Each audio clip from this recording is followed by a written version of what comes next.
Welcome to me narrating how that block turned into something special. Oh, get a full 360 view here. Here, I started out with some layout lines, dividing the project in half.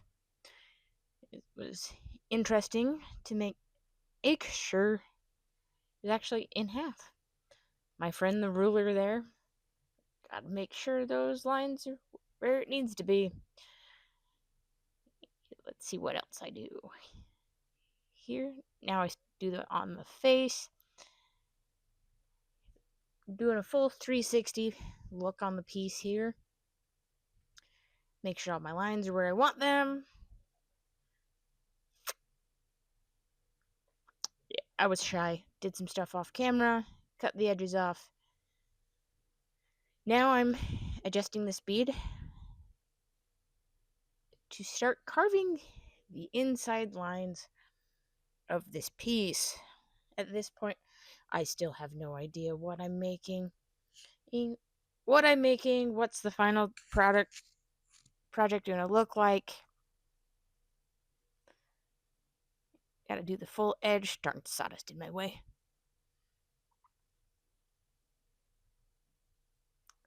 Continue. Now I'm doing some edge lines. Looks like I divided it the half into a half.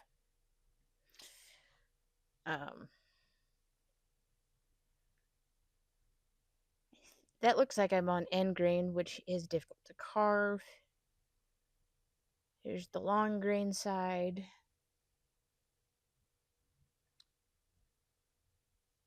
Really not sure how deep I'm gonna go yet at this point.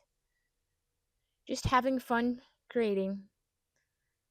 We skip ahead. Of course, when you do it on one side, you gotta do it on the other. Slippery piece of wood, I see.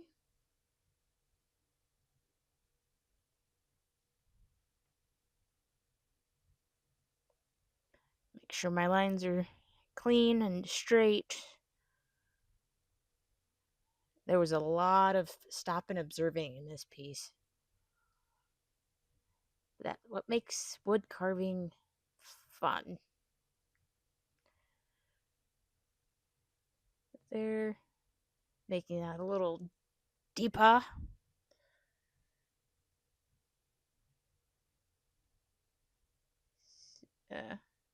This is a very slow process.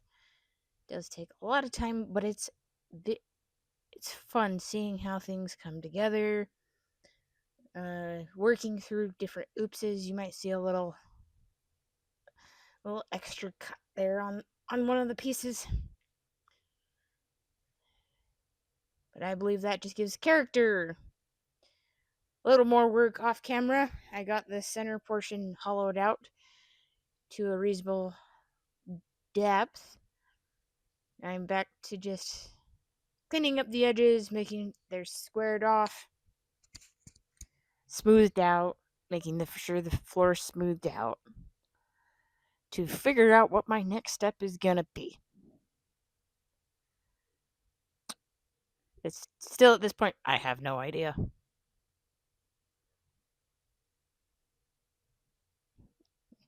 There's side number 2.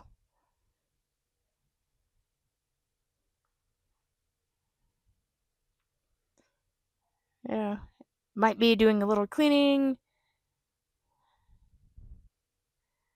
Yeah, straightening up the final sides there.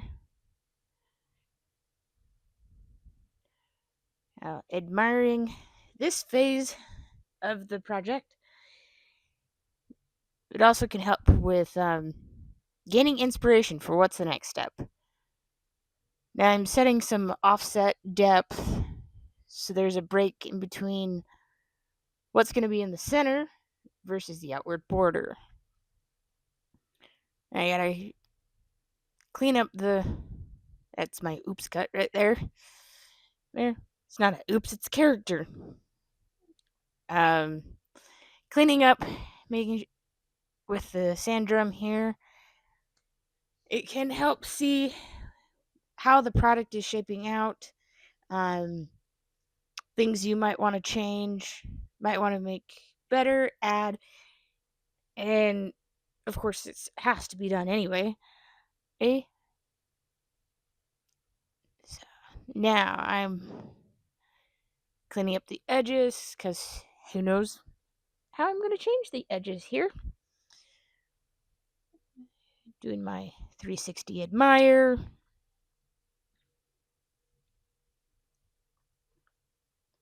Edge work. The piece looked a little too square to me, apparently. Tapering the inner edges. And then, of course, if I do it on one edge, gotta do it on the others.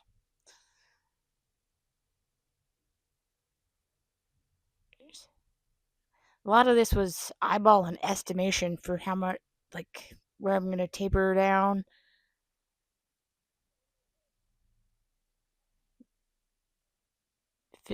Saw this piece apparently needed to be a little deeper.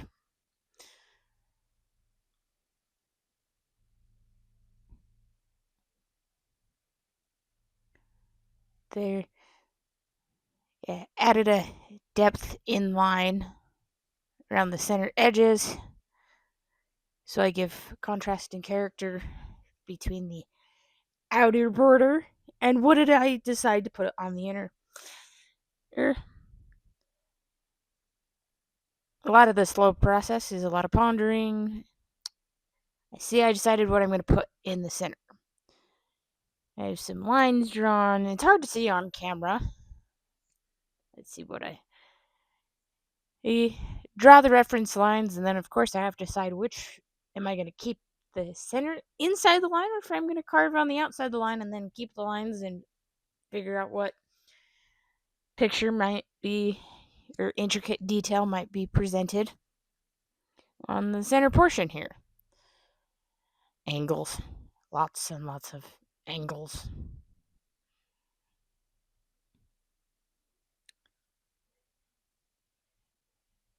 So, the intricate detail, as you see, is a lot of patience, a lot of staring, and take a little bit, reevaluate. Take a little bit, reevaluate. It changed to a down cutting bit here so that I was liking what was coming through, but of course, to make sure my depths are right, I gotta get a hole all the way through the piece so I know where the other side, well, getting tongue tied here, how to put the detail in on the other side to make it look cohesive. It's always an adventure.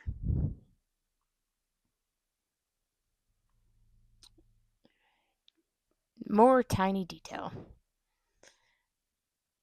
Oh, I was working with a 3/4 inch piece of walnut, so continued here with the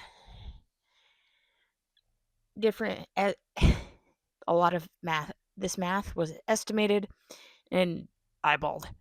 I had no idea exactly how deep to go, how deep I wanted to go. So I was just seeing in how it wanted to come alive. Yeah. Like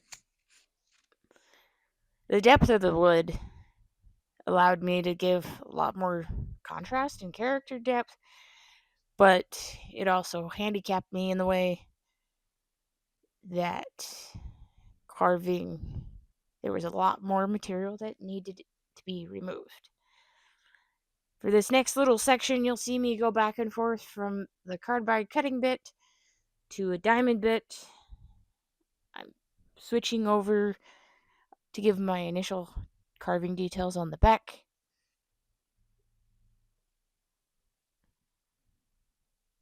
Cleaning up my holes, as you see, my math was off, so I went into the edge there, but I carve for uniqueness, fun, and character. I never say my work is perfect. My work is perfectly my work, but it's not a perfect piece of work.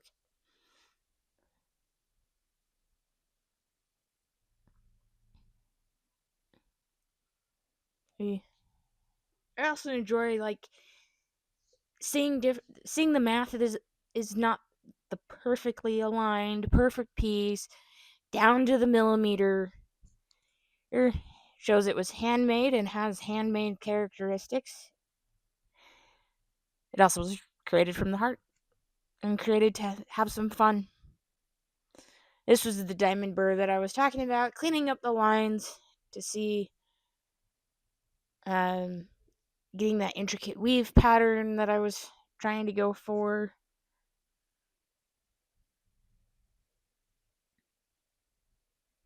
A lot of watching and carving at different angles.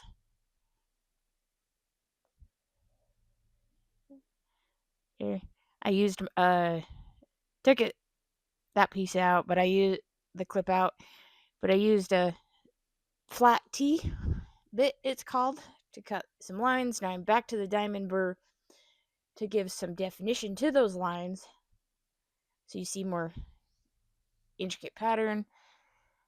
Bringing back in the T burr that I was talking about. Got to give those lines some definition.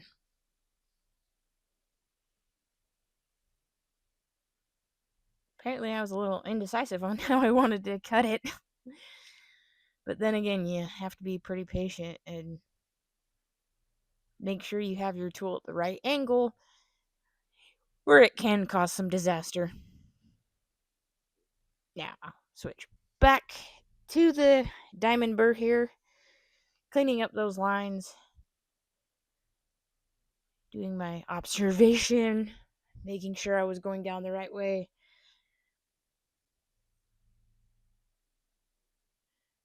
Because when you're thinking 3D, you're on one side.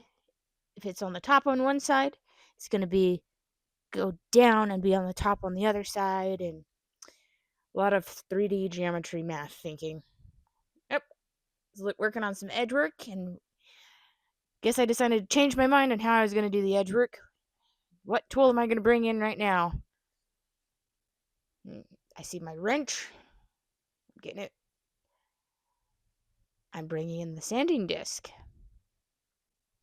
Gotta clean up those lines, and at this stage,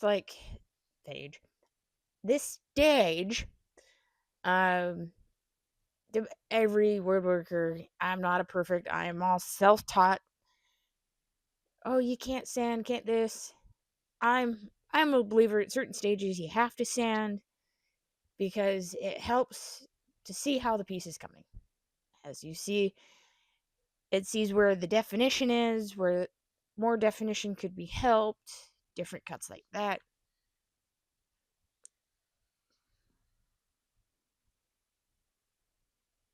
Ooh, I decided to add some unique character to the center third of the border.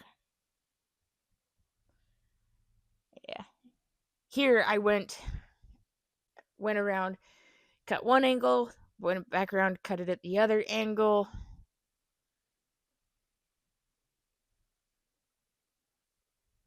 I think I was using rope as inspiration, but wasn't going for like a full weave pattern. It's possible, but I was free-handed most of this.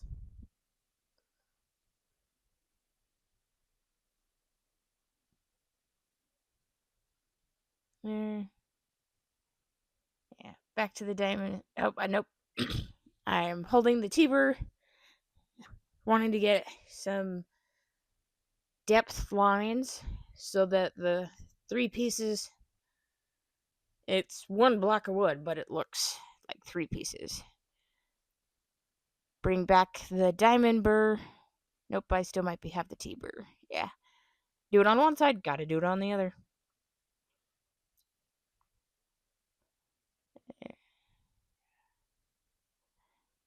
As you probably can see, there's a lot of one side, do it back.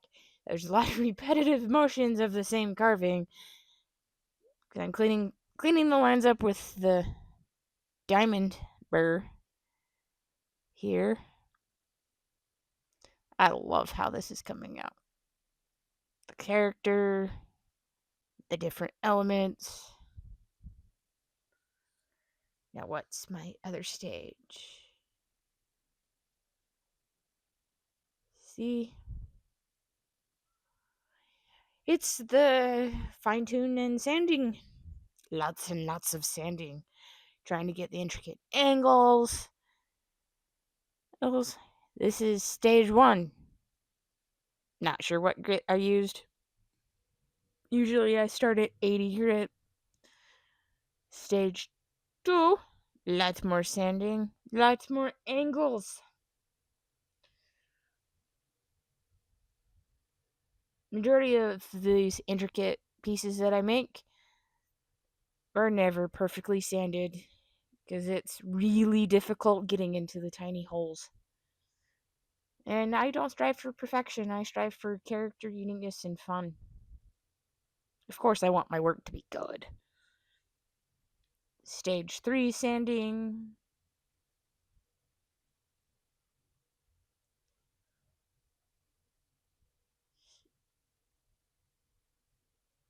So, let's see how it turned out. Turned out sweet. Here's the final. I decided to spray it with poly. And I would like to thank everyone who watched this